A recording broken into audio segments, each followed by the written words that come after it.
What's up, buddy? Back up.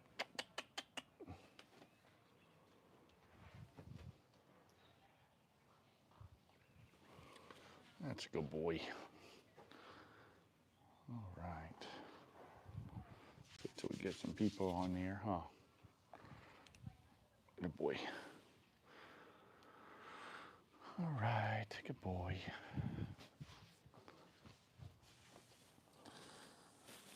Let's see what we got here.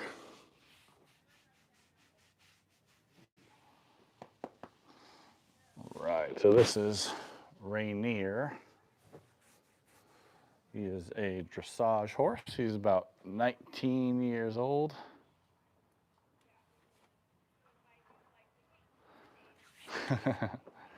I do. Would you like to make an appointment?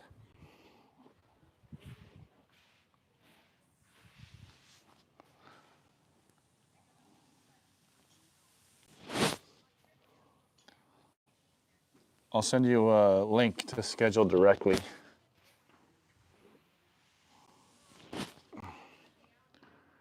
Oh, that's a good boy.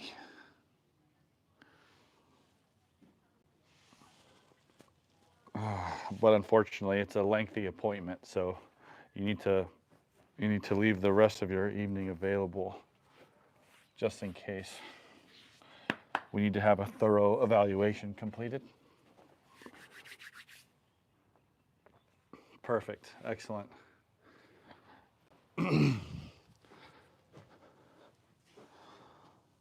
Your driver will be ready.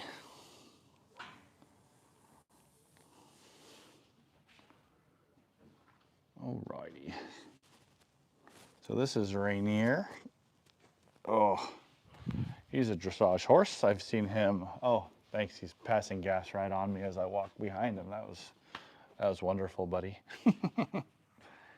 I think he's about 19 years old. I've worked on him for probably going on a year now.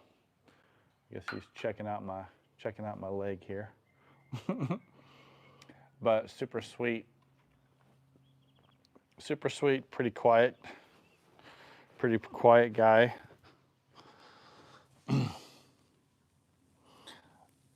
Oh, that's just my lady, Cindy. She's safe.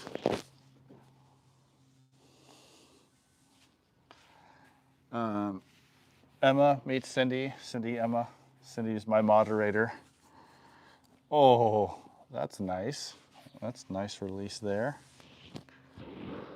Oh, good boy. Oh, nice. That is classic for him. He always has these releases in his mid and lower back when I flex and extend him. Hello, Gary. Same to you, my friend.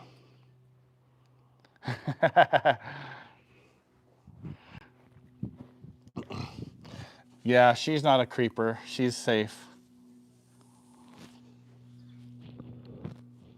Oh, that's good. So if I'm hitting these pressure points and they're moving around nice and easily without me having to apply a lot of pressure, and their ears stay like that and his eyes stay soft and he's just kind of jumping around, that is exactly what I like to see. They don't care, doesn't bother them, movement's still good. Sorry, he's a big horse and I'm kind of in a smaller stall, so.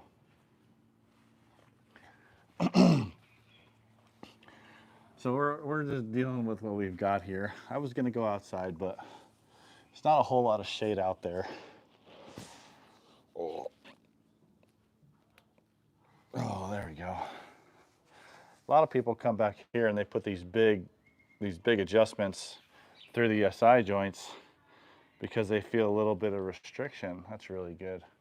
And excuse me, rather than do that where you're putting in this huge force, especially in these older horses, sometimes it's much better just put pressure through the SI joint and kind of just put a little bit of a springy type of a bounce through there. So you'll feel if your horse's SI joints are locked up, because if you apply pressure kind of down and forward in an arc on the point of the hip, the SI joint should move along with that arc. And sometimes as you apply that pressure, it just feels like a brick wall, like there's no springiness to it, like you really have to force it down. And it's an obvious restriction, but It might just be obvious to me because I feel them multiple times a day. But instead of just going bam and just forcing that SI joint, what you can do is just apply pressure and then just kind of bounce, kind of a springy little bounce through it, and it'll start getting looser and looser and looser and looser and looser, and then you'll get that thing to release. And it's much more comfortable for the horse sometimes when you do it that way. No, EG, this is a client's horse. I don't have any of my own, so all these horses that I work on, they belong to my clients. Yes, ma'am, hit that thumbs up, guys. Please and thank you. So there we go. So his pelvis feels really good. This is what I want my clients' horses to feel like, the ones that I work on a regular basis. Good boy. I want them to be nice and loose, nice and springy, very easy. Good boy. The adjustments for them should feel good because they shouldn't have a whole lot of issues going on. You know, if they do have something going on, then it likely happened during competition, or, you know, it can be an issue with their farrier work or a whole bunch of stuff, saddle problems. But overall, they should feel nice and easy, be just fine with these pressure points, not give me a whole lot of hassle. I'm gonna move my camera over to a different angle. I think it might help a little bit. Let's see, let's do this. Maybe this. Ah, there we go, perfect. How many horses do I work on a day? It really depends. Recently it's been about 8 to 10. Last week I had 2 days back to back of 12. I think every day next week I've got at least 8. I think Tuesday I've got 10. That's 10 is like the maximum that I'm comfortable working on if I have to travel to different places. If I am just at one location, I can do 15, 16. I've done 22 in a day. But man, by the end of that day, I am absolutely beat. So 10, you know, 8 to 10 is my comfortable good day amount, I would say. And it also depends on the type of horses. If I'm working on big drafts, I'm probably only going to do like 6 because those guys are so big and heavy. Oh. So I'm just trying to see if he'll come around and touch his shoulder. And this is a pressure point on the shoulder. Sometimes for these older guys, they're not as sensitive to the pressure points. So you have to get into the spot and just kind of pinch it a little bit, almost like you're waking it up. And then once they come around and touch, you can go back to just using pressure. It's very common on rope horses and ranch horses, just because they're so broke that you can see he's having problems going around to the right, that nothing really bothers them. And because they're so broke and desensitized, you have to find a way to sensitize them and make them come around and touch. But the pressure point is only one way to evaluate the neck. You know, the next way is obviously motion palpation and, you know, using your hands to manually bring them around left and right. Thank you, Cindy. Yes, please, guys, double tap. Double tap. Oh man, Cindy, you're too nice. You're too good. What the heck? Thank you for that. I should be paying you, actually. Can I turn that around on you? Thank you so much. Whoops. All right. I need to go do some do like a YouTube live course to see how all the options work that I can use on the app.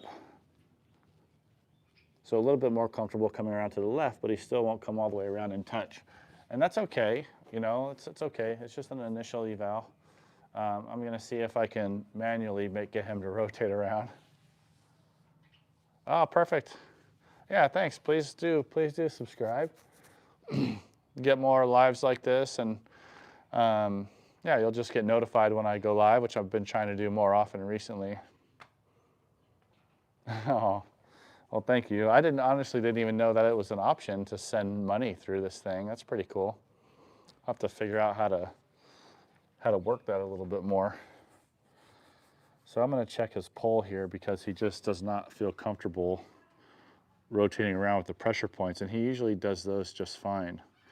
So I can only get one finger in on the right side, same on the left, so lateral bending feels good. I'm going to check him up at the base of this pole and extension. Oh, buddy. Yeah, so he extends fine. And then I'm going to bring him down. Whew. Holy moly. Could you guys hear that one? Give me a thumbs up if you guys could hear that release there. That was humongous. Wow.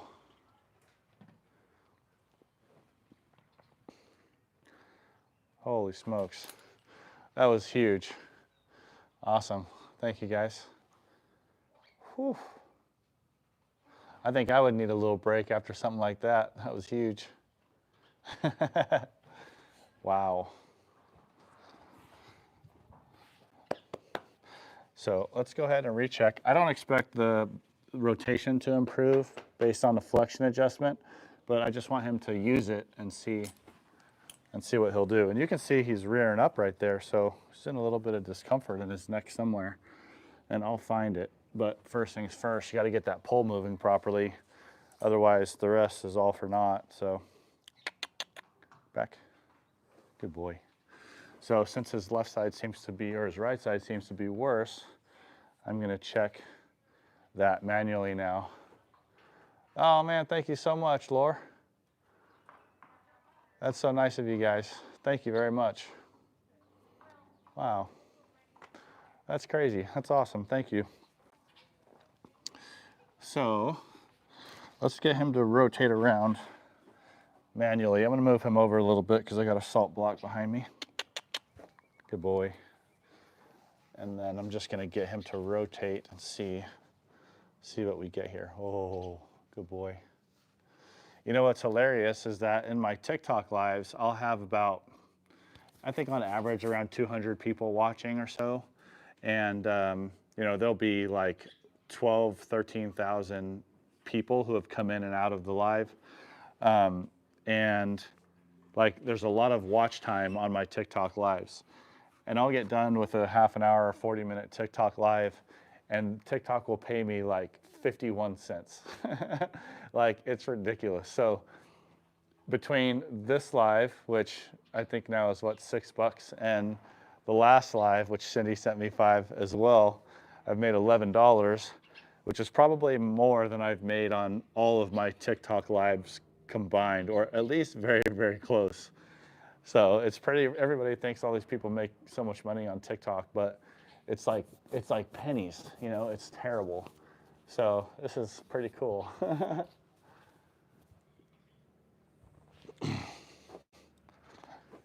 Let's see.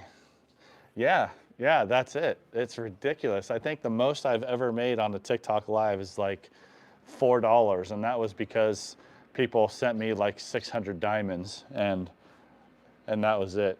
Yeah. So it's like everyone's like, oh, I want to make money on TikTok. I want to make money on TikTok. It's like there ain't a whole lot of money to be made on TikTok unless you get a brand deal or a sponsorship or something like that, or somebody finds you and, you know, wants to use you for their advertisements somewhere else. Yeah. Otherwise, they're really, really, really, really cheap. So I went to, well, schooling for the animal part is only 5 weeks. But the kicker is, in order to do the animal schooling, you have to be a human chiropractor or a veterinarian. And both programs take about 6 years when you count prereqs. So you have to have a doctorate first, and then you can get your animal chiropractic cert. Good boy. So let's just see, if it's a sensitivity issue with the pressure point, or if there's actually something going on here in his neck. I'm going to move him over just a little bit so you guys can see it a little better.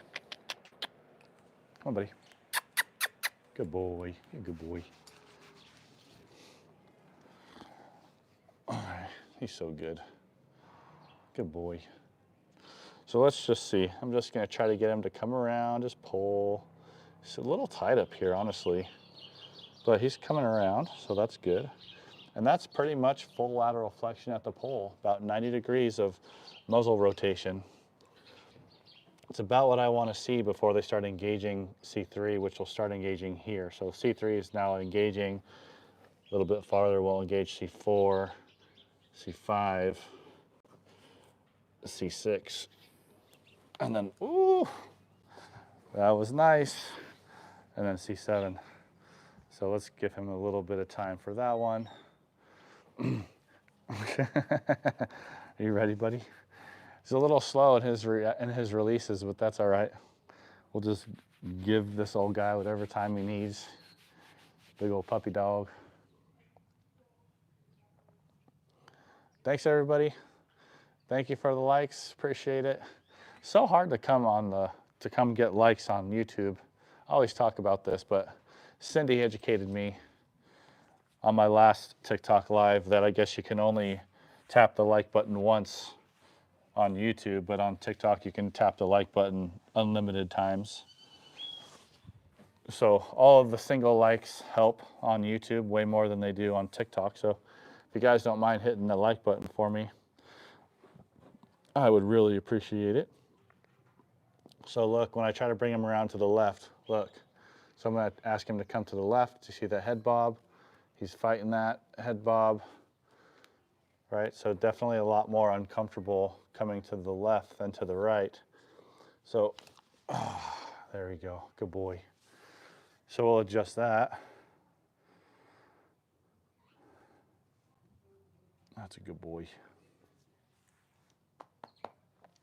So we'll adjust that. And then what I'm gonna do is I'm gonna check the hyoid, because oftentimes if you have issues at the pole, it's caused, it's caused by issues at the hyoid, which is usually caused by issues with the teeth. So we'll see. It's a good boy. The thing is that he's not reactive when I'm applying pressure at the base of his pole here and checking the soft tissue. So because he's not reactive here, I really don't expect to find anything at the hyoid, but if he was reactive here, I would really be surprised if there wasn't something going on here. But as you can see, I can get up in here and dig up in here on these muscles, and he's totally fine. But I always check both sides just to make sure. And he's got nothing going on there. You can see the lips loose and hanging, nothing's bothering him there. So that's good. So hopefully that left lateral adjustment and the flexion adjustment is what he needed. After dinner, wow, that's crazy.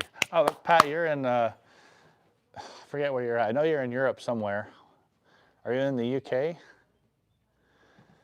He's a dressage horse. Chach, I'm right around Phoenix, Arizona.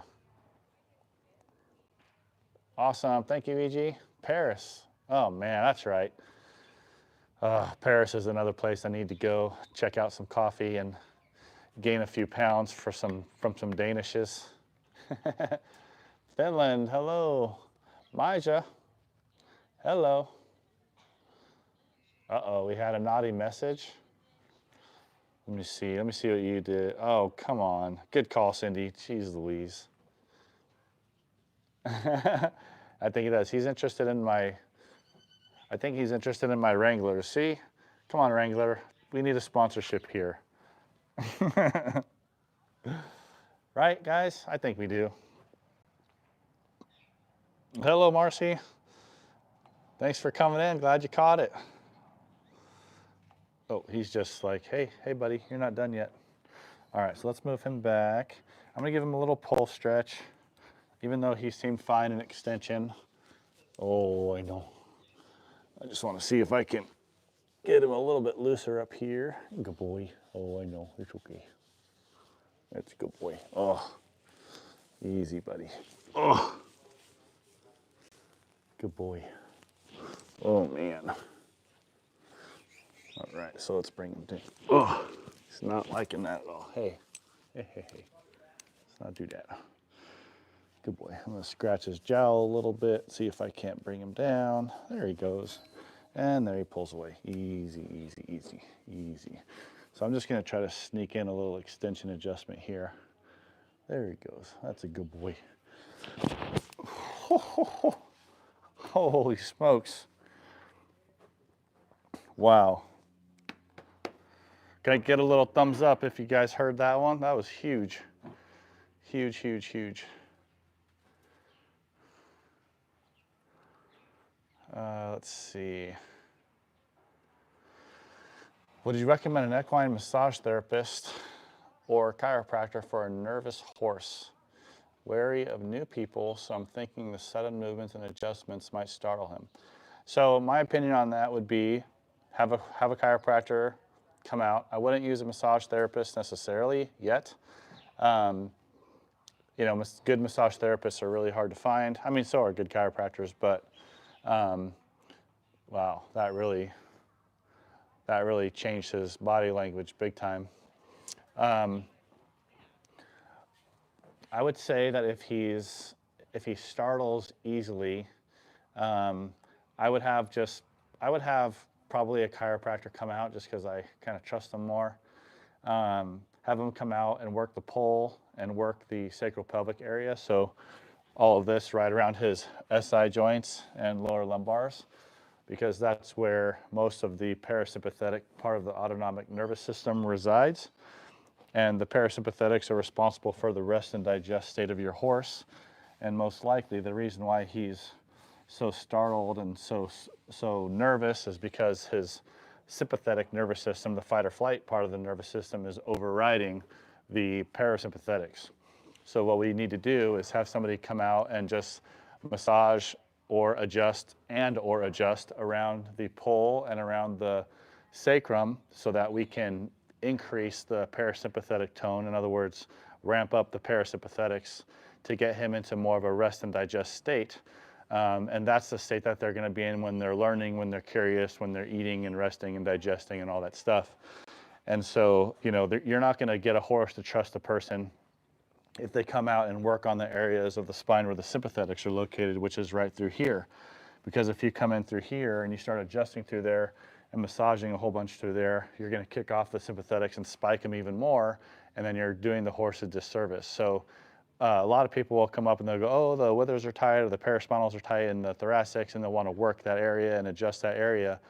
But if you're which is normally fine, but if you're working with a horse that is flighty and nervous and, you know, kind of neurotic, the last thing you want to do is do that work in the thoracics.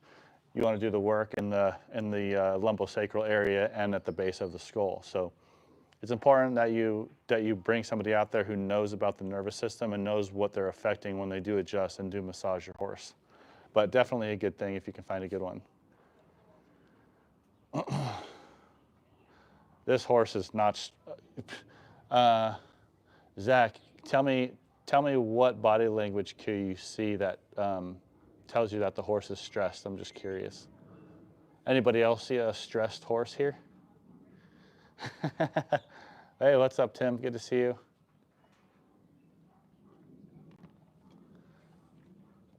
Thank you, Cindy. You're amazing. I think I need to have you as a moderator on my other accounts.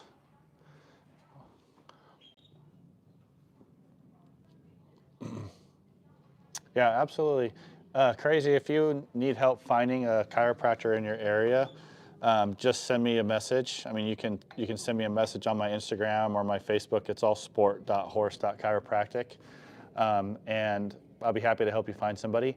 Otherwise, go to animalchiropractic.org. That's the homepage for the AVCA, which is the Animal Veterinary Chiropractic Association. And you can search, he's got his head up against my shoulder. You can search your city and see who's around you guys that's certified. Not that everybody that's certified is worth a damn, but at least it protects you a little bit.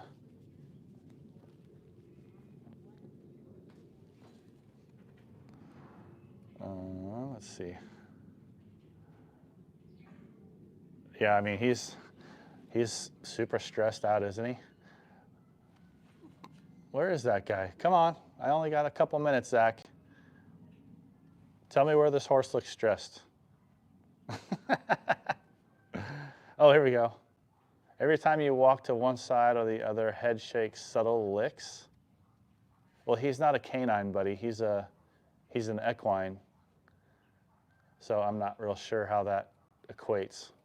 But this is the case in point of a horse that is not stressed. All right, I'll tell you that. Look, head's below the withers, ears are flat out to the sides. It's damn near taking a nap up against my shoulder. I love it, man. I love social media.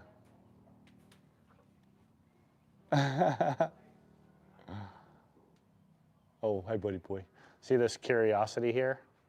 That curiosity is not something that a horse will do when they're stressed.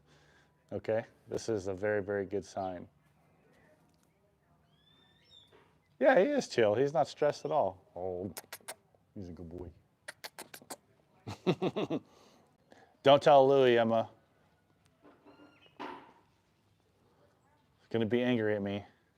Good afternoon. Thanks for coming in. Thanks for the tips, you guys. Appreciate it. Looks like YouTube has to get their cut.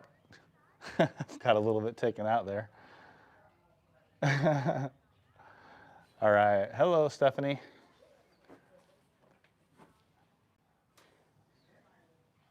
Yeah. No, Zach, hey, I appreciate your comments. You know, it just cracks me up sometimes because on a lot of my platforms or a lot of my accounts on the different platforms, it's like everybody thinks that a horse is the same as a dog neurologically and behaviorally and everything else. And, you know, they see different things happening with the horse and they'll call it abuse and they'll say the horse is stressed, or, you know, or they'll say, you know, any number of things, right? Like I'm being too hard, there's other ways to do stuff. But horses are prey animals and dogs are predatory animals. Their nervous systems are completely opposite. So, you know, you see a stressed horse, I don't. I see a relaxed horse. I can walk around to the side. You said he pops his head up and his eyes get big or whatever, or he starts the little licks and chews every time I walk around him. I mean, I don't see that. His ears are forward, now they're out to the sides. You know, if I'm over here behind him, he's going to turn his ears to just so that he can hear and listen to what's going on back there. It's just the way that they focus, but it's not a stressful body language sign at all. Oh no, I'm going to be in big trouble from my reserve champ. Hey, he's picking up my booty. Yeah, I agree. No, I know, Zach, for sure. I wasn't picking that up from you at all. It's pretty clear when people are trying to be that way. But this is definitely not a stressed horse at all. I mean, you see a stressed look on his face when I hit a spot that hurts. He's got a pretty big trigger point right here. So I'm going to get on that and try to release it. So you might see him toss his head around a little bit while I do this. But something I have to push kind of hard on to get it to release. But he's actually handling that pretty well. Good boy. And you can see, like, horses can see almost 360 degrees with their head straight. The only thing they can't see without moving their head is right at the base of their skull, which is the poll area, and they cannot see what's at the tip of the muzzle, which is why the whiskers are so important, right? These whiskers, the amazing thing about horses' whiskers and cat whiskers is they have, each whisker has its own direct nerve straight into the brain, straight into the sensory cortex. So if you clip these, right, you're clipping a very, very important sensory part of their nervous system, because since they can't see at the tip of their muzzle, when they're foraging for food, you'll see them do this because they're trying to figure out if what they're feeling is edible or not, right? And if they can't feel it with those whiskers, their brain can't decipher whether that's food or not. They're just gonna freaking eat whatever is down there, and which could obviously be very, very bad for them. It's not very as important for today's horses because, you know, they're obviously domesticated and they're in a stall and they're being fed, you know, they're only putting food in their feed buckets and stuff, so they don't have to really decipher a whole lot what's food and what isn't. But you'll still see them roaming around the stall and they'll stick their head in the shavings and try to figure out, like, is there a piece of hay down there? You know, and you don't want them ingesting shavings and ingesting stones and pebbles and all that kinds of stuff.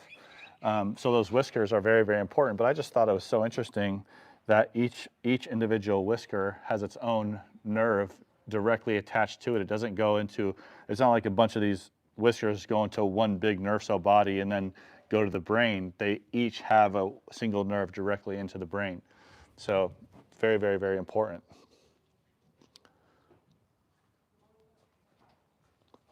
I know a horse by the undercarriage. What? What does that mean, Stephanie?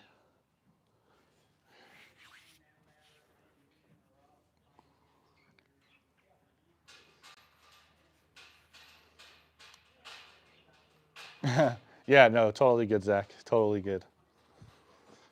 All right, let's see. All right. Ooh, boy. So he's 19, so you know, these senior horses, you got to be careful and just go really nice and slow with the leg stretches. So you can see him kind of pulling his head up a little bit. So there's a little bit of discomfort here. Good boy. He's like putting his head over, like giving you a little rope here, buddy. Oh, there we go. That's a good boy.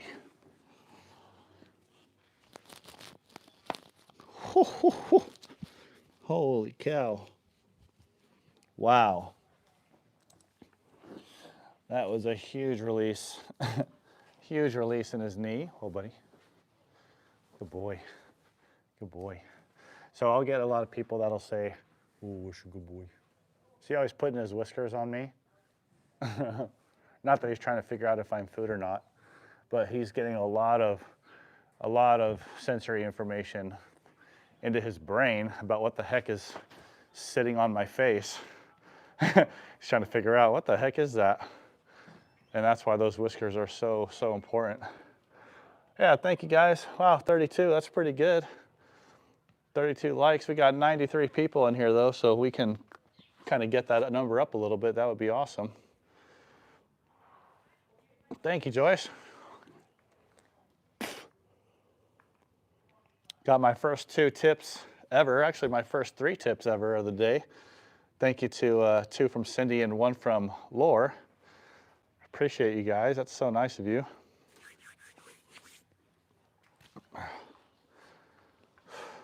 Yeah, some evidence say that that's actually 10 feet crazy, and the energy of a horse's heartbeat actually extends out 10 feet from the heart. And people are always like, I always feel so good when I'm around horses. And you know, they're such cool animals.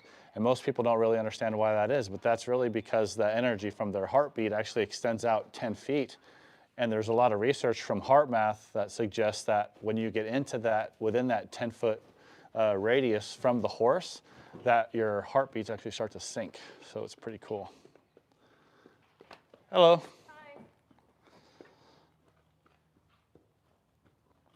Oh my gosh, we got to get Edie on here. She can give me some Christmas gift money for you. Oh, thanks, Zach. Appreciate it, man. Yeah, no need to apologize. It's all good. Hope to see you in another live.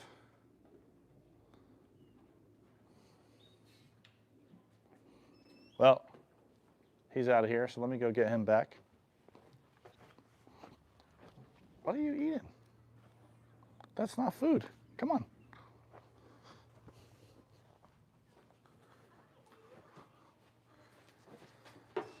Oh, there we go. All right, we are back. So let me get over on the other side, do his other front leg.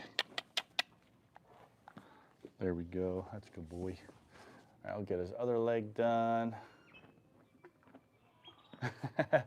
Yeah, sometimes you just have to let them do their own thing, let them have a break, and then come right back. Oh, well, he's not upset about it, huh? He's a good boy. All right, let's see. Did you guys hear that big release in the knee on the other side? Thing was huge. Oh, and there's a shoulder on this side, man. But he often has a lot of releases in his legs, which is great because as horses get older, you know, they develop the same things that we do as far as arthritis and scar tissue and stuff like that. And oftentimes the older horses are very difficult to get to release. So when you get those things, it's just a sign that their joints are very healthy. Excuse me, their joints are very healthy. Ooh, I don't know what that is. There's a lot of emojis there.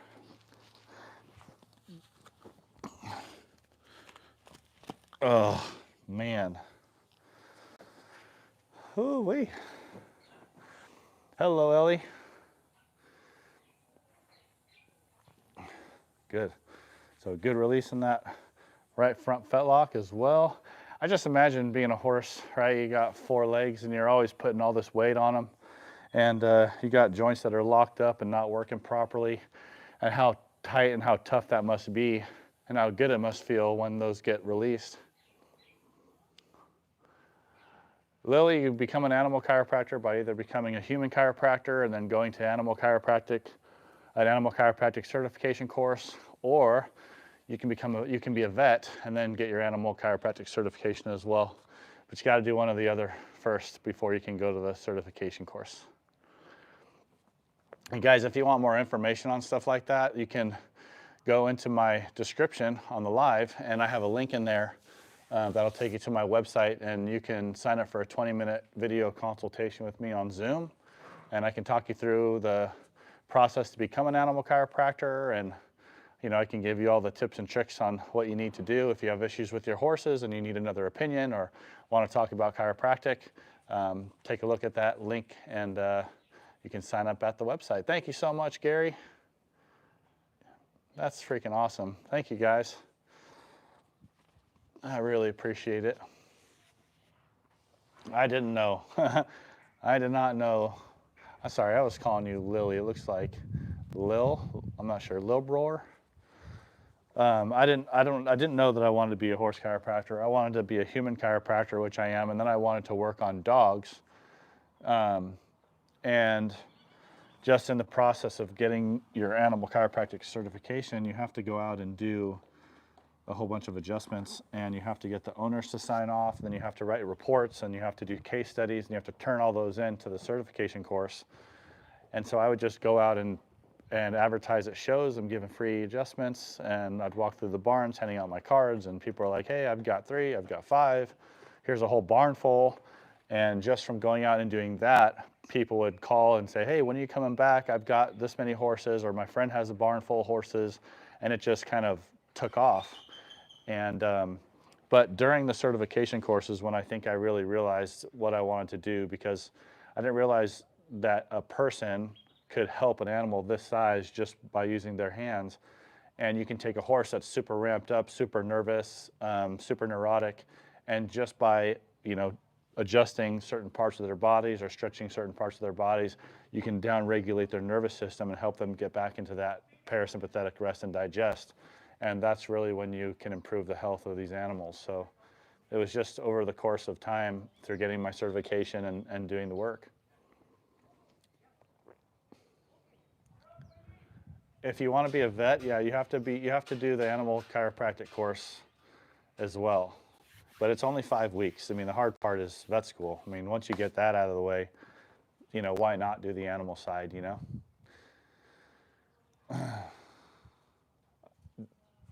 Gracie, this horse's name is Rainier, and he's currently taking a nap.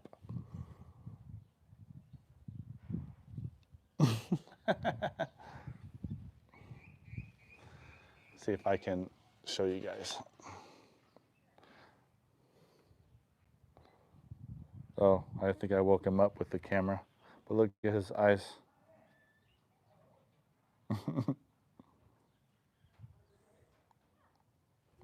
So stuff like this is how I knew I wanted to do this. Awesome.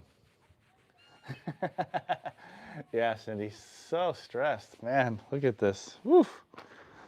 I think that's going to be a little inside joke for a while.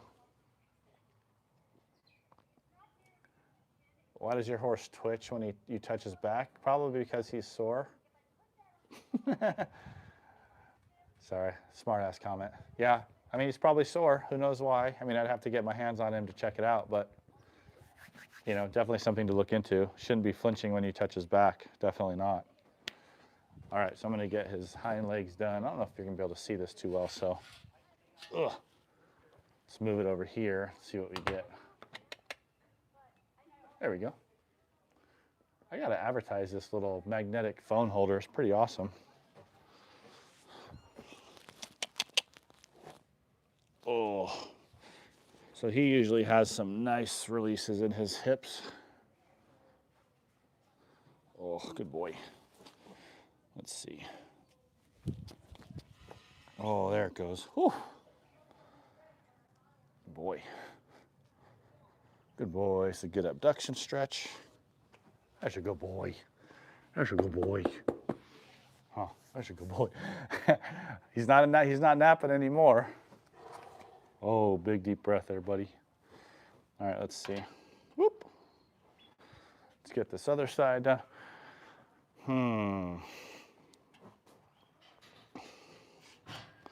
Why do I mount my horse? He starts whinning like he's in pain. Well, he could be in pain. He could be, oh, sorry, buddy. You could be dealing with a bad saddle fit, causing him back pain. He could have some arthritis in his back, or even something like a kissing spine. So I would definitely have your vet out to check it out. You don't want to ride a horse with a sore back. No, he's not my horse. I don't work on my own. I don't have my own horses. I lease a horse though, right, Emma? And we're reserve world champions. We have some work to do. But no, I don't do any lives or anything on any horses that are mine. They're all client horses. What the horse is called in the stall next to me? Like what breed? Oh, hey, buddy. Like what breed he is? I'm not real sure. He just walked outside.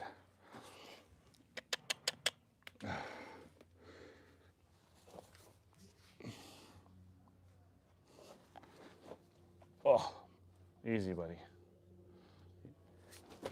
Oof. Oof. A little kick out on that one. Let's see. Come on. Good boy. What's that all about, huh? He didn't like that one at all. I have to double check that. Oh, did I miss a question from Gary? Gary, bottom joints are called fetlocks. So that's a misnomer. Yeah, no. Crazy, that's not right. So, all right, let's do a little front leg anatomy, and then we'll do a little back leg anatomy, all right? Let me move this down so you guys can see, okay? All right. Okay, let's just start from the top, start from the shoulders, all right? So right here we have shoulder, right? Shoulder. We go down from the shoulder, we have elbow back here. From the elbow, we go down and we have a what? What is this? What is this right here?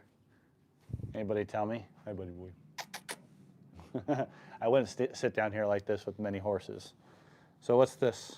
What joint is this? I can't see from that far, so let me bring him up. Here, buddy. All right, let's see. Good boy. No, you can't eat the phone. All right, let's see. Oh, we got some right answers and some wrong answers. We got knee, we got wrist, we got a hock. This joint right here? What's this joint right here, crazy? Are you saying that's the hock? Knee, wrist, hock.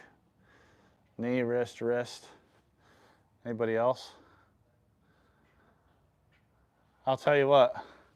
Knee, wrist, wrist. Yes. Okay, no, that's not the hock. Hock's on the back legs. I'll go over that here in a sec. Knee. Okay, think about your own body, okay? Think about your own body. What's this? We're just gonna do this, right? Elementary school style, all right? What's this? What joint? Just, it's obvious, I know, but let's go through it together. What's this? What joint is this on me? Yeah, shoulder, right? Shoulder, shoulder, shoulder, shoulder. All right. So on him, what's this? This is the shoulder as well, right? Okay. Then we go down from the shoulder and we have this. What's this? Let's do it together because then you won't forget it. This, elbow, elbow, elbow, right?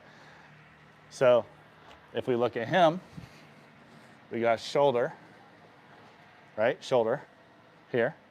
And then if we go from the shoulder back here, we have his elbow, okay? So we have shoulder, and then we have elbow, okay? Let's continue. So we have shoulder, elbow, and then what's this? What do I have here? All right, shoulder, elbow. Do I have a knee? Do I have a knee? It's not a knee? Are you sure? Are you sure? Well, how come this isn't a knee? What am I missing? What structure am I missing on this joint in order to call it a knee? What don't I have here? It's an obvious structure that we have on our knees that you can see when you're looking down at your knee. Kneecap, that's right. We don't have a patella. Patella is the anatomical name for the kneecap, right? So we have shoulder, elbow, knee. Nope, we have shoulder, elbow, wrist. And guess what? Shoulder, elbow, wrist. If you look at that under an x-ray, you'll see that this joint looks very similar to our wrist, except we have two rows of 8 carpal bones, and then we have a radius and an ulna, right? So ulna and radius come down from the elbow, and then we have 2 rows of 8 carpal bones, and then we have 5 metacarpal bones, the bones that attach at the wrist, and they go up to form the proximal interphalangeal joint of the fingers. So we have wrist, right? And then we have metacarpals in our hand. And then guess what this is? If this is the wrist, the cannon bone is actually what? It's this bone right here is the same bone in your hand that connects your middle finger to the wrist. It's the 3rd metacarpal. That's why we call this whole thing, we call this the P3 down here, because this is the 3rd phalanx. And phalanx means what? Phalanx means finger. So we have metacarpal, and if this is the metacarpal, then what's this joint right here that somebody was just calling an ankle? That's this. That's this. That's this joint right here. Okay, it's the first big joint you come to on your fingers. Okay, so this is called the metacarpophalangeal joint. That's what it's called, metacarpophalangeal joint of the 3rd finger. And then we go down from that. He's got these boots on. Okay, then we go down from that, and then we have the long phalanx, then we have the short phalanx. So this is the interphalangeal bone, and then we have the coffin joint right down here, which connects the coffin bone and the short phalange. So basically, from the wrist down, this is all part of the hand. This is his hand, and he's literally standing on the very end, the very tip of his 3rd finger. In fact, this is mostly keratin, just like our fingernails are. So they're basically standing on the top of the pad of their 3rd finger. So you're seeing this, that's what they're standing on. Sorry, I'm not trying to flip anybody off. So shoulder, elbow, wrist, metacarpophalangeal joint. Sorry, wrist, metacarpal phalangeal joint, and this part down here is all just his finger. So we call it the P3. They're standing on P3 because they're standing on his 3rd phalanx, his 3rd finger. And if you know anything else about the anatomy of the front legs of a horse, they have two bones that run down the back of the cannon bone or that metacarpal, and we call those, oh shit, hold on one second.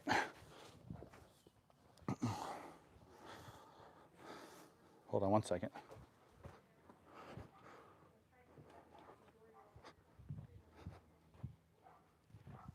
Good boy. Good boy. Back.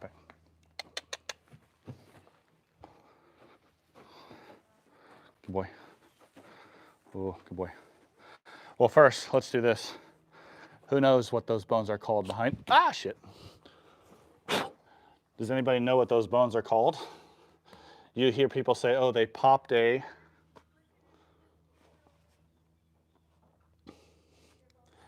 Yeah, you did, Gary, but it's super important, so.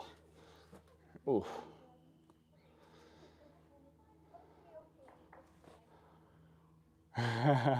Well, I think the problem is crazy is that everybody calls the wrist the knee because we say horses have 4 legs, and because they have 4 legs, they can't possibly have a wrist, right? Because the wrists are on the arms, but it's a wrist. It's actually called a carpus in veterinary terminology, and carpus in Latin means wrist. So we even call these bones inside of the wrist on a horse, we call them carpal bones. That's because they're wrist bones.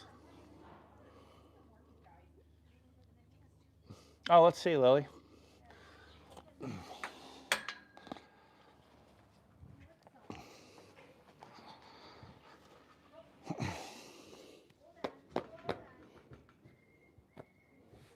Nope.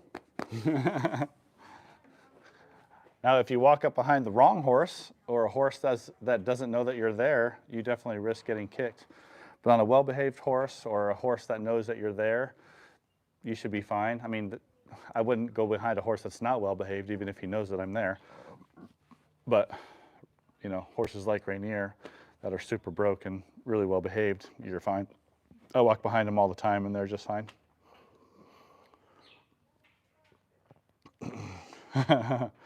Good, I'm glad that helps. Glad that clears a bunch of things up. So to answer my last question, there's 2 bones that run behind the cannon bone.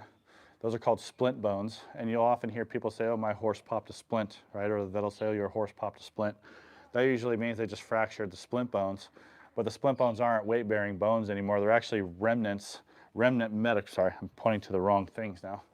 They're actually remnant metacarpal, so they're just other ones of these. So back in the day, it's thought that horses had 3 cannon bones and three fingers that they're standing on in the front. And over time, they just evolved to where those splint bones or the cannon bones are just dissolving, or they're going away, and they become those little splints. Thank you, buddy boy. All right, so I am all done with Rainier. I've got to go over and work on one more horse. He's a good boy.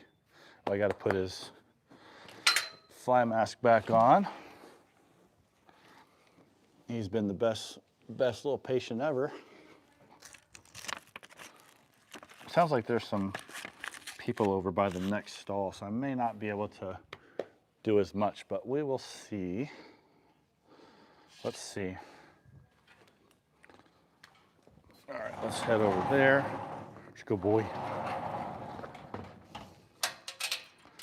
I could work on horses like him for an hour and still not feel like I spent enough time. Oh, look. Oh, he was just sticking his nose up through the gate. All right, so we're gonna go find Corby, get this other boy done. Let's see how he is.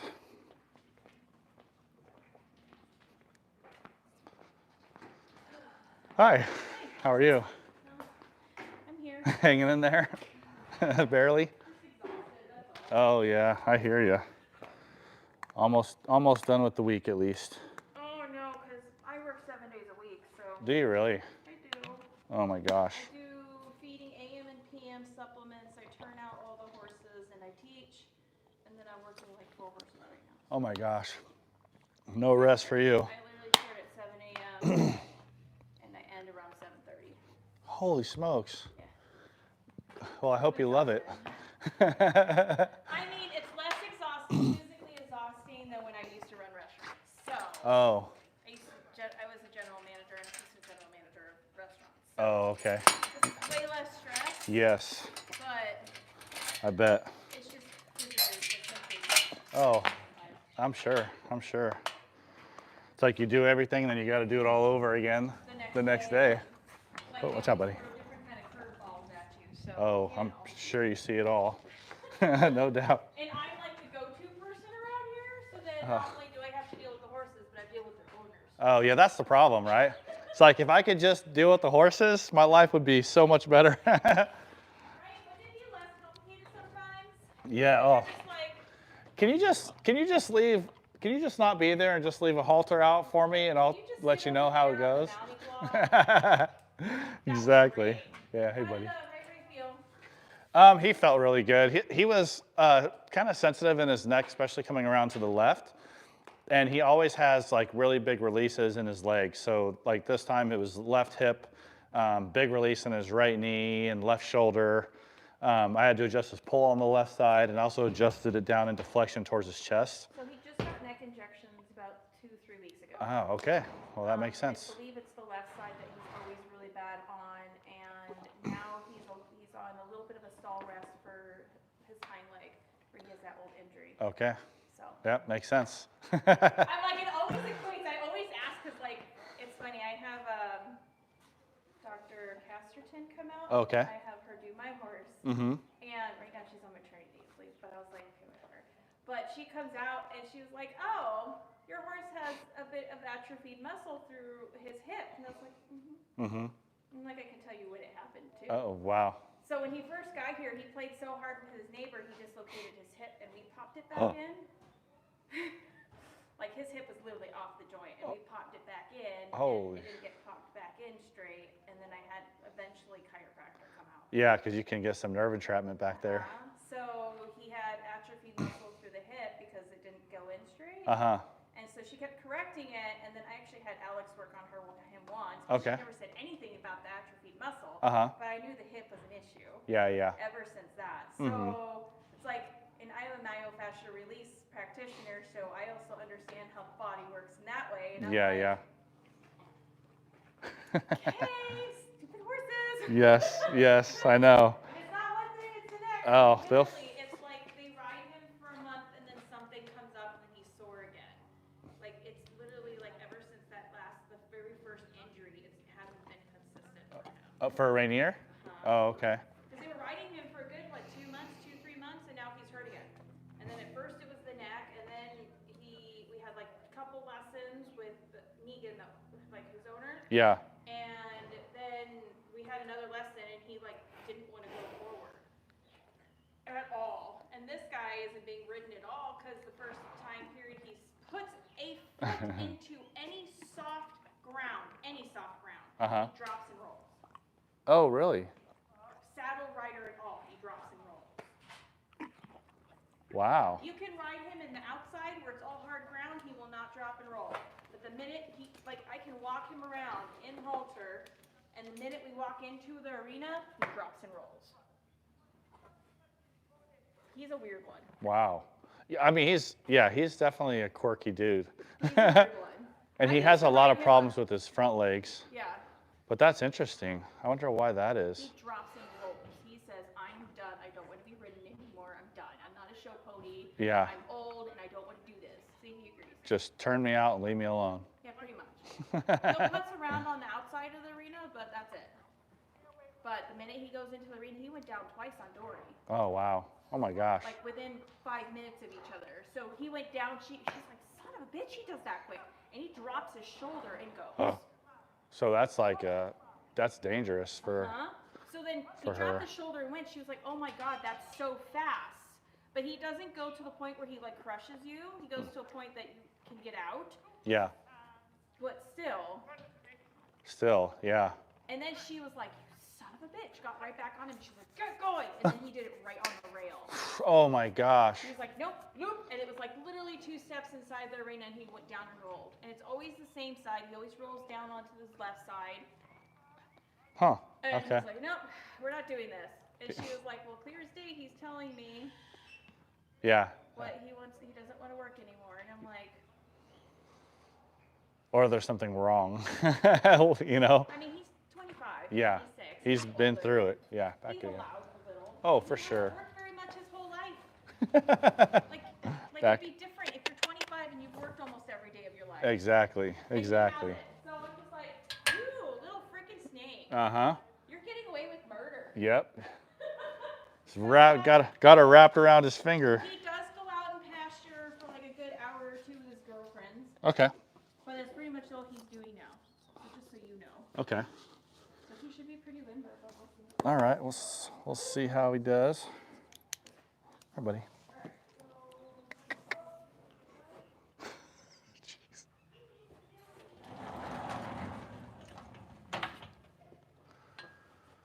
All right.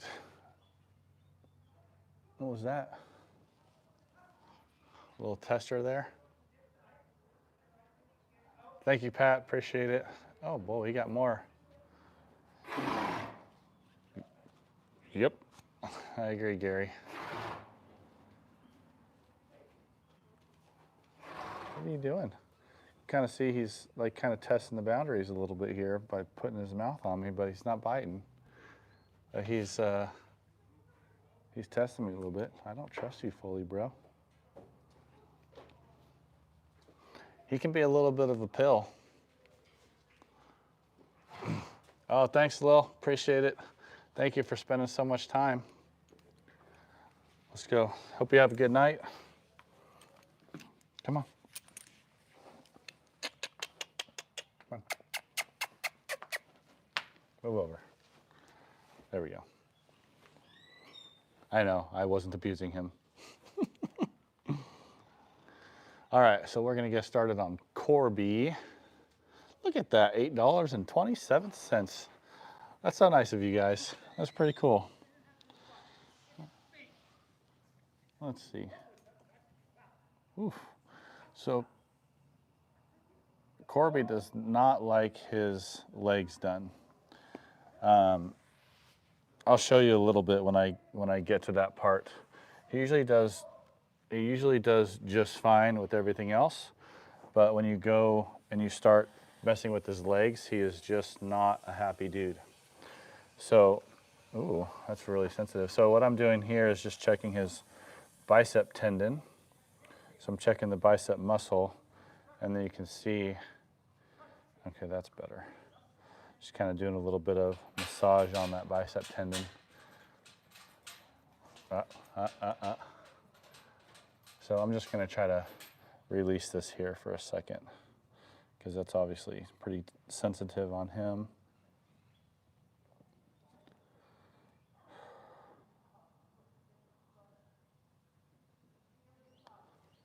Ooh, there it is right there.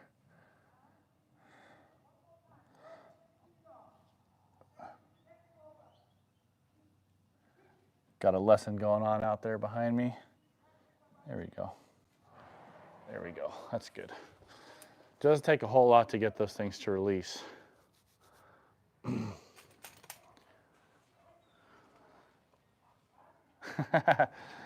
Thank you. Yeah, I've been told I send some people down a rabbit hole. Come on. There we go. Good boy. All right, so I'm going to check the other side, because oftentimes when they're sore in that bicep tendon on one side, they're sore on the other side too. That we don't do. So you could see initially when he's kind of bringing his head over and putting his mouth on me, he was kind of testing me, right? And that's because he wants to see how much he can get away with, right?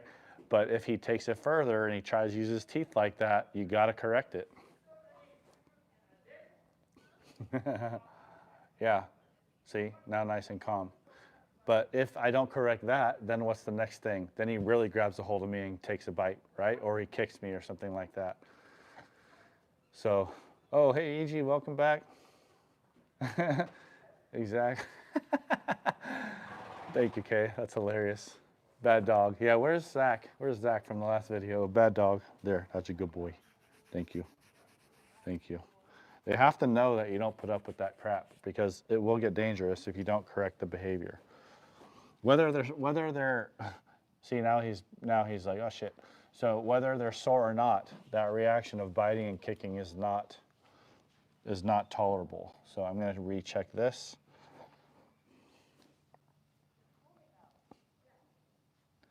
See if there's any sore spots on this side. Good boy. Now, I don't mind if he brings his head around a little bit and gives me a little body language cue that something hurts. There, like that. I don't mind that at all. Even if he came around towards me a little bit, as long as he's not pinning his ears and showing his teeth, I don't mind. But if you're going to try to bite and you come around ears pinned, then that needs to be corrected. So I'm on a little sore spot for him, and you can tell when you're on the right spot because they just start to zone out. Oh, you can't see his face, shoot. Let me see. Good boy. See? Came around, no teeth, sees my hand. He's like, nope, I'm not screwing around with that. That's exactly what I want. Good boy. So when you get on the right spot, they'll just start to zone out. They'll start to close their eyes a little bit. They'll drop their head. They'll take some deep breaths, but they just kind of start staring off into space. Just like that. So I'm just going to hold that for a few seconds. Good boy. Good boy. Then we can get back in there. There we go. There we go. Nice and loose, no pain. It's perfect. So I got to give credit to Christian Langener. He's a guy on TikTok that does a lot of body work on horses. He does what's called GTO work, which stands for Golgi tendon organ. And it's some of the stuff that he does is just phenomenal. So look, I can put my hand right on his mouth. He's not biting me, not nipping, not doing any of that. So that's why that correction helps. But if you look him up on TikTok, his name is Christian Langener. It's Langener. He has a phenomenal program on his website. You can learn what he does, but he's amazing. So highly recommend. Do the horses understand that you are helping them? I mean, when you make your adjustments, does the horse just feel like you are irritating him? Sometimes, I mean, especially if the area that I'm adjusting is sore, of course they can feel like it's irritating. But what you're waiting for is once you clear that out, for them to go and get that release, right? And then they'll go, oh man, like this feels good, and they get relaxed and they'll let you do more and more and more and more. Thank you, Cindy. Thanks for removing those people. Oh, sorry. I'm not sure what your previous question was, Marcy. I'm sorry. Can you go ahead and type it back in there?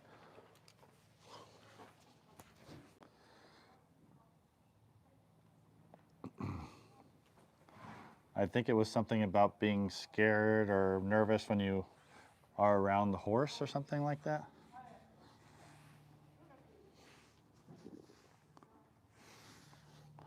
So I'm going to extend him at his SI joints. Just drop his pelvis down and forward. That's really good. Again, if you were watching me working on Rainier, the last horse, I want to see them move and flex and extend and laterally flex, but not throw their head up or pin their ears or show any signs of pain.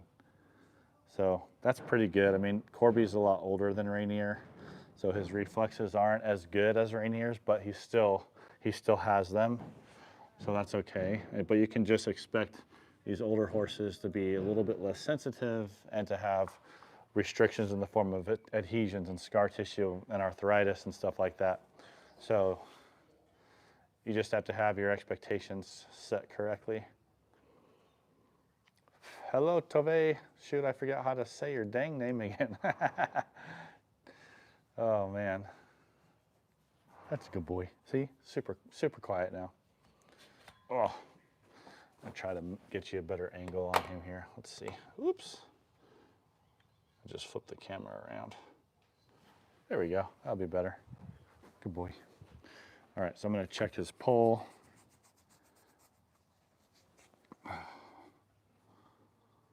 Horses are very, very, very smart creatures, and they will absolutely take advantage of every little thing that they can. Oh, that's a good boy. I'm going to bring it up into extension. Oof, that's really nice.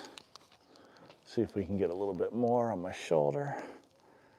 Good boy. Oh, easy, easy, buddy. Oh.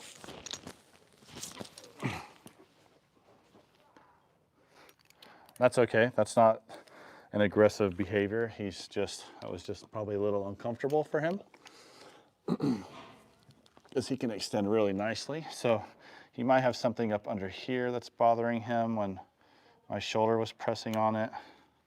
Maybe the ring of the halter was digging into him a little bit, but that's okay. Extension looks good. So how to prepare for riding a horse that won't stress him out. How to prepare for riding a horse that won't stress him out. I think maybe what you're referring to, Marcy, is that maybe you're nervous and stressed out and you're worried that your nervousness or stress will stress the horse? Is that right? Or are you asking a different question? Oh, wow, that's awesome. That sounds like a great time.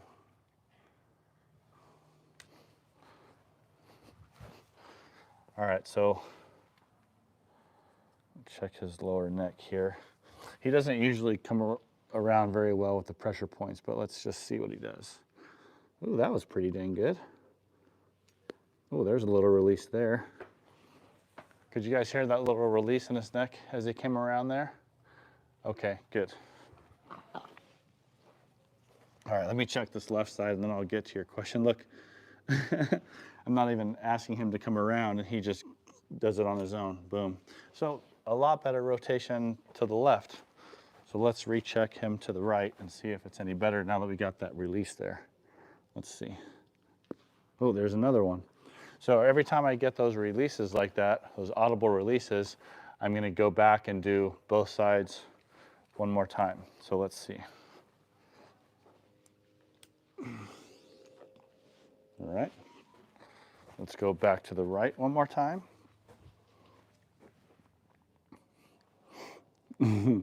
I think he just thought about giving me, there we go. So I'll do that until there's no more pops. That's beautiful. I think he thought about giving me a little bit of a nip, and at the last second he changed his mind there. I'm not sure if you saw him kind of come down towards the side that I was on. Yes, don't. I'm not sure what that means.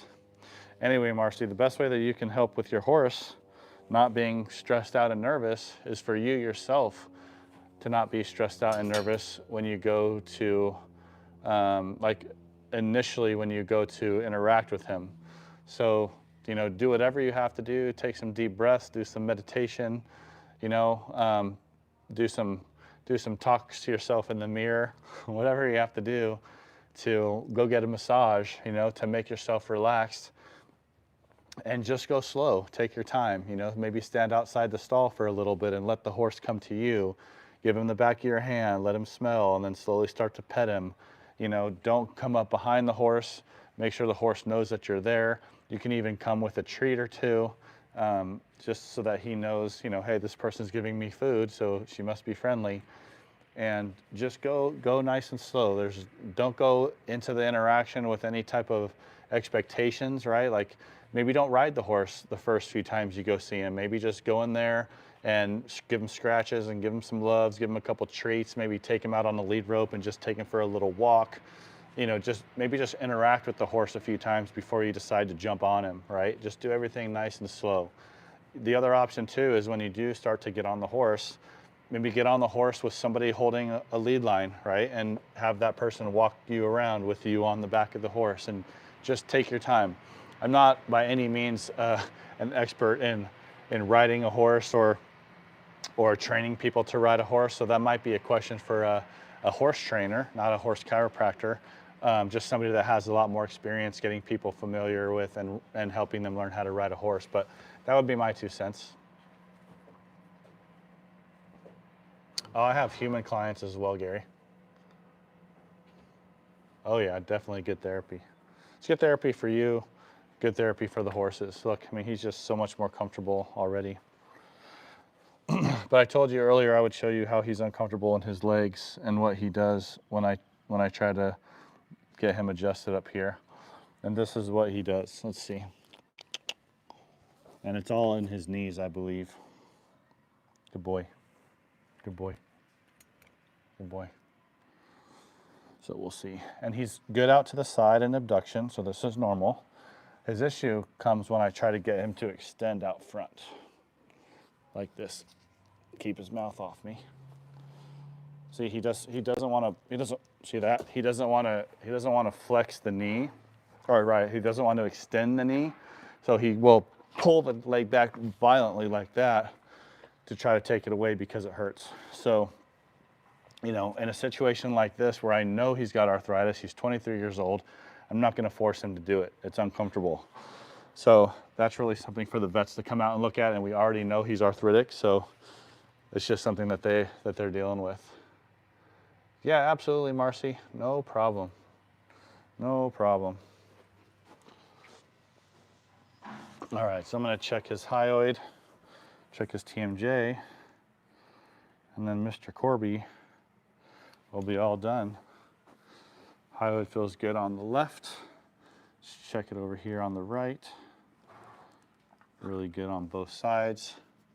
Check TMJ. TMJ is fine.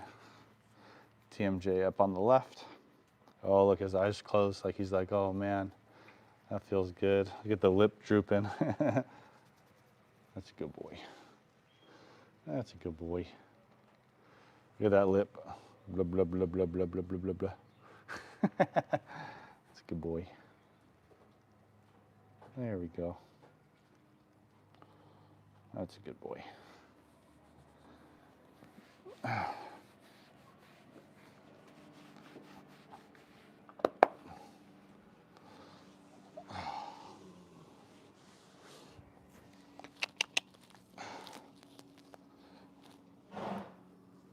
see.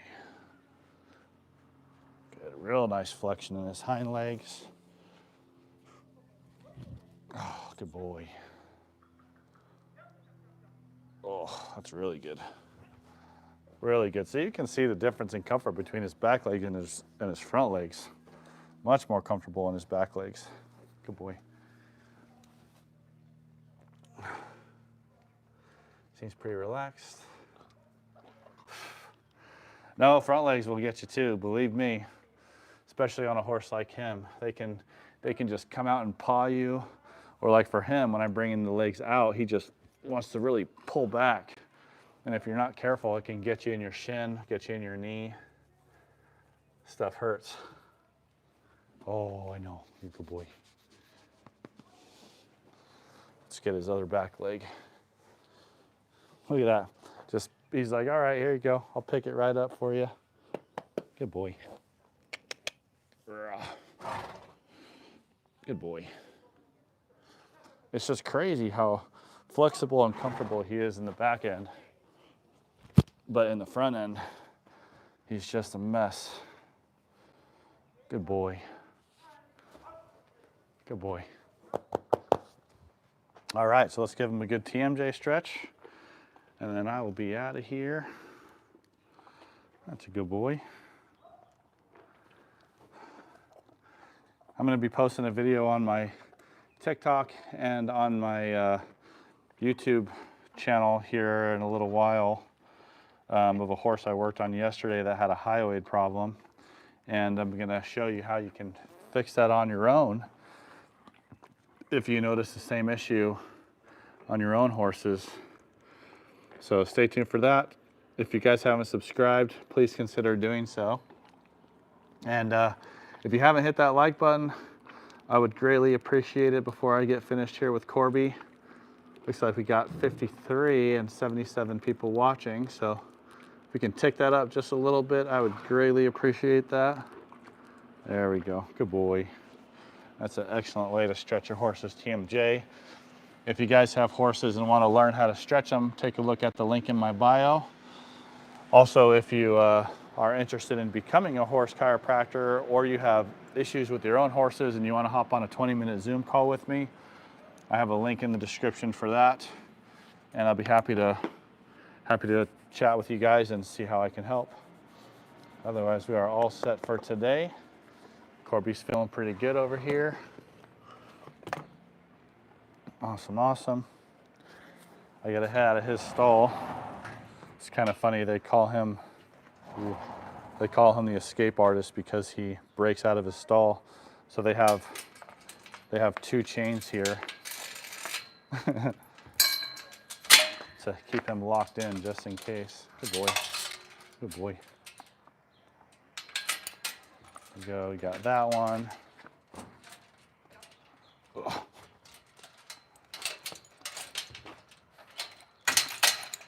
That one.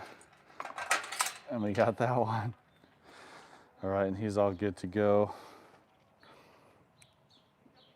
Yes, Aaron, the well-kept feet are so important, absolutely. It's probably the most important thing Second thing would be teeth.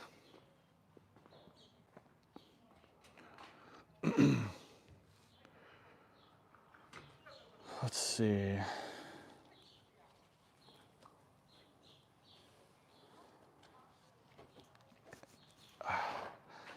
Yeah, I mean, to be 100% honest, it's a difficult horses for female, or it's a difficult occupation for females and for smaller males, because you really have to have the strength and the leverage in order to do the adjustment. And, you know, most females aren't big enough or strong enough to do it, but I'm not saying you can't.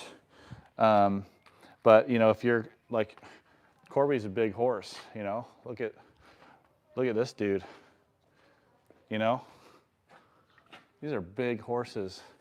And, you know, if you're a female and the average size of a female is 5'6", average height, if you show up to adjust a horse that's this big, you know, and you're 5'6", the initial reaction of the client is going to be like, what? Like, how are you going to be able to adjust my horse?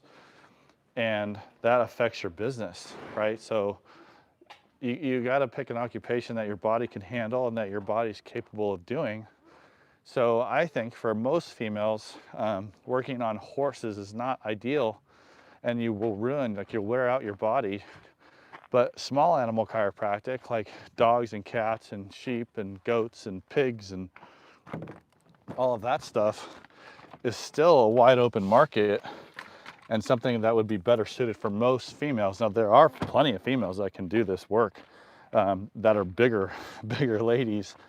But I think on average, most women and even guys that are smaller are more well suited for small animal chiropractic. So, not trying to.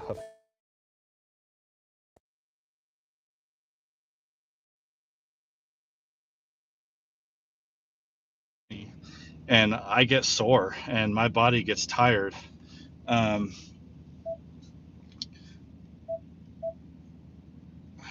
So, just something to consider.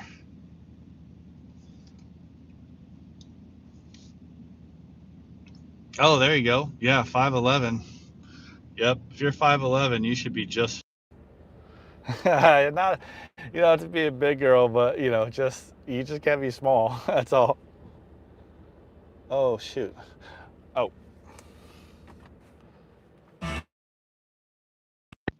Thank you, Cindy. I think it just connected to my Bluetooth. Hopefully, you have me back now. Yeah, exactly. I mean, if you're going to work on horses, you gotta get your own maintenance done on yourself, which I am guilty of not doing. So, something I have to definitely work on for my own well-being. But guys, thank you so much for hanging out. It's been a long day. I think we did 5 lives today, or 4, or something like that. Train Emma. No way. That girl is not doing this work, that's for sure. But thank you guys so much. I appreciate the tips from Cindy and Gary and oh boy, Lore. Thank you so much. Thank you for kitchen. What does that mean? Yeah, I got it, Cindy. My old brain needed to help me out there a little bit. Maybe I need to take some ginkgo. Oh, absolutely. Yep, my pleasure.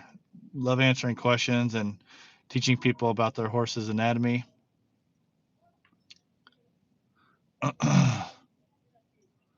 Let's see. I've been injured, but not badly. Injured a rib, I think, at one point. I got kicked in the knee another time. So I had to take some time off, but nothing was structurally damaged. Just hurt like a mofo. So awesome. Well, I'm going to sign off here, guys. I really appreciate you all. And please consider subscribing if you haven't. Otherwise, I'll see you on my future lives. I hope you all have a wonderful weekend. Thursdays are my Friday, so I won't be on here tomorrow. but I will be back up live probably on Tuesday. Thank you very much, Cindy. You're a rock star. I appreciate you, and hope you guys have a great weekend. Thank you very much.